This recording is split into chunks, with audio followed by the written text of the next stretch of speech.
ఇక వివరాలు చూద్దాం. సీఎం జగన్ కోసం నడిచిన తనను నట్టేట ముంచారని తిరువూరు ఎమ్మెల్యే కొక్కిలిగడ్డ రక్షణ నిధి ఆరోపించారు. మొన్నటి వరకు సీఎం జగన్ ను తిట్టిన వారికి నేడు తాడేపల్లి ప్యాలెస్ లో గ్రీన్ కార్పెట్ వేసి స్వాగతం పలుకుతున్నారని అన్నారు. మండిపడ్డారు. ఎంపీ కేశినేని నానితో ముందుగా చేసుకున్న ఒప్పందం ప్రకారం తనకు సీట్ ఇవ్వలేదని ఆగ్రహం వ్యక్తం చేశారు. త్వరలో అభిమానులతో సమావేశం ఏర్పాటు చేసి భవిష్యత్తు కార్యాచరణ ప్రకటిస్తానంటున్న తిరువూరు ఎమ్మెల్యే రక్షణ నిధితో మా ప్రతినిధి ప్రసాద్ ఫేస్ టు ఫేస్. ప్రతిపక్ష పార్టీల నేతలను దూషించడమే కొలమానంగా పదవులు అదే ఎమ్మెల్యే పదవులకి అభ్యర్థులుగా కూడా జగన్మోహన్ రెడ్డి నిర్ణయించడంపై సర్వత్రా విమర్శలు వ్యక్తమవుతా ఉన్నాయి.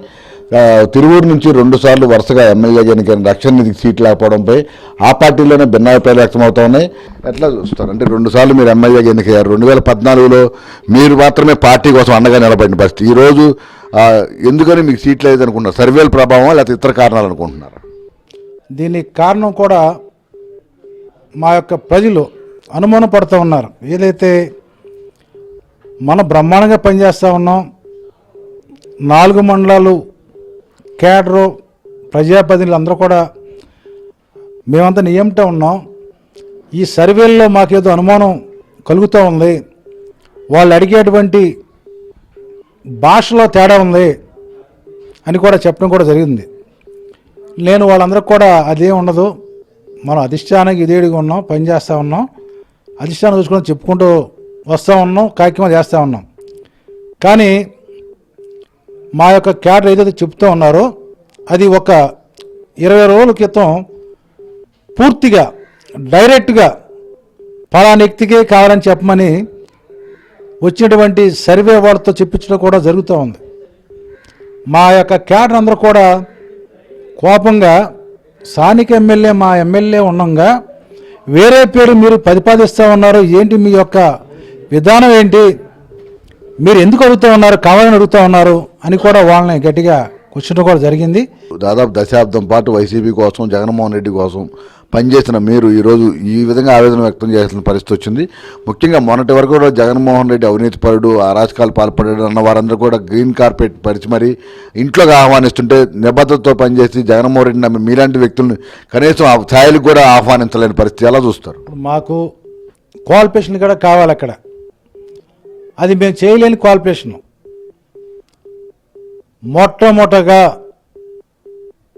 లోకేష్ బాబు మీద దూషించాలి, అదేవిధంగా పవన్ కళ్యాణ్ని దూషించాలి వేరే భాషలో, అదేవిధంగా చంద్రబాబు నాయుడు గారిని వేరేగా దూషించి మాట్లాడాలి.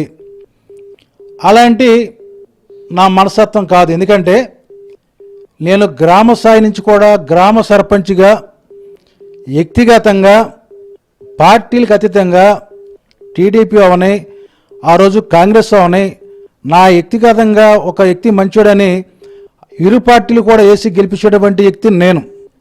మున్సిపాలిటీ కూడా మరి 6 సీట్లకి 20కి పరిమితం అయ్యింది. అలాంటి పరిస్థితుల్లో కూడా నేను వ్యక్తిగతంగా పార్టీని తీసుకెళ్ళి ప్రజల్లోకి వెళ్ళి మరి నా యొక్క వ్యక్తిత్వాన్ని బట్టి వాళ్ళు నా మంచితనాన్ని పార్టీ కలుపుకుని మరి తీసుకెళ్ళమంటే నేను 2014లో అక్కడ గెలవగలిగానని కూడా దానికి సపోర్టుగా కూడా వ్యక్తిగతంగా మరి చాలామంది కూడా చెప్పడం జరిగింది. నాకు టీడీపీ ఉన్నటువంటి అభిమానులు నాతో వ్యక్తిగతంగా ఎమ్మెల్యే గారు మేము టీడీపీ, నీ యొక్క ప్రవర్తన వల్ల మేము నీకు ఒక ఓటు వేస్తాం, ఎంపీ గారు ఓటు మేము వేసుకుంటామని కూడా టీడీపీ ఉన్నటువంటి సానుభూతి పౌరులు నాకు చెప్పడం కూడా జరిగింది. కేసులు కూడా గొడవలు పెట్టుకుని కట్టించేసి శాతం నాది కాదు.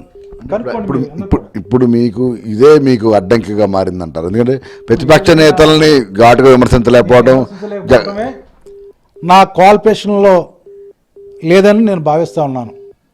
వాళ్ళకి అలాంటిది కూడా ఒక క్వాలిఫికేషన్ ఏమో నాకు తెలియదు. మరి నేను అలా మాట్లాడిపోవడంలోనే అది కూడా ఒక వాళ్ళ భావనలో ఉందేమో అని నేను అనుమానం పడతాల్సి వస్తూ ఉంది. నా పేరే రక్షణ నిధి. నేను ఎప్పుడు కూడా రక్షణగా ఉంటాను. నన్ను నమ్మిన వ్యక్తి నన్ను నమ్మిన పార్టీకి ఏ రంగా విధేయుడుకుంటానో నన్ను నమ్మినటువంటి కార్యకర్తలకు కూడా అదే విధేయుడుకుంటాను. నియోజకవర్గానికి మీరు ఎక్కడ కూడా ఏ అల్లర్లు చేయొద్దు, ధర్నాలు చేయొద్దు, రాజీనామాలు చేయొద్దు, ఆ నిర్ణయానికి కట్టుబడి ఉందాం. మన నిర్ణయం అన్నది నేను తర్వాత మీకు తెలియజేస్తాను, ప్రశాంతంగా ఉండమని కూడా చెప్పడంలో భాగంగానే అన్నీ కూడా ప్రశాంతంగా ఉన్నాయి. తన అభిమానులు కార్యకర్తలతో సమావేశం ఏర్పాటు చేసి భవిష్యత్తుపై ఒక నిర్ణయం తీసుకుంటారని, ఆ నిర్ణయం ఏంటంటే త్వరలోనే వెల్లడిస్తారని కూడా ఆయన చెప్తా ఉన్న పరిస్థితి. మొత్తం మీద ఆ ప్రతిపక్ష నేతల్ని బూతులు తిట్టే వారికి అందలాలు, ప్రజల్లో అభిమానం పొందిన వారికి మాత్రం ఆ సీట్లు లేకుండా చేస్తున్న జగన్ వైనంపై ఆ పార్టీలోనే తీవ్ర విమర్శలు వ్యక్తమవుతున్న పరిస్థితి రోజు రోజుకి పెరుగుతుంది. ఇప్పుడు నెక్స్ట్ కిషోర్తో వరప్రసాద్, ఏబినాన్ జ్యోతి, విజయ్.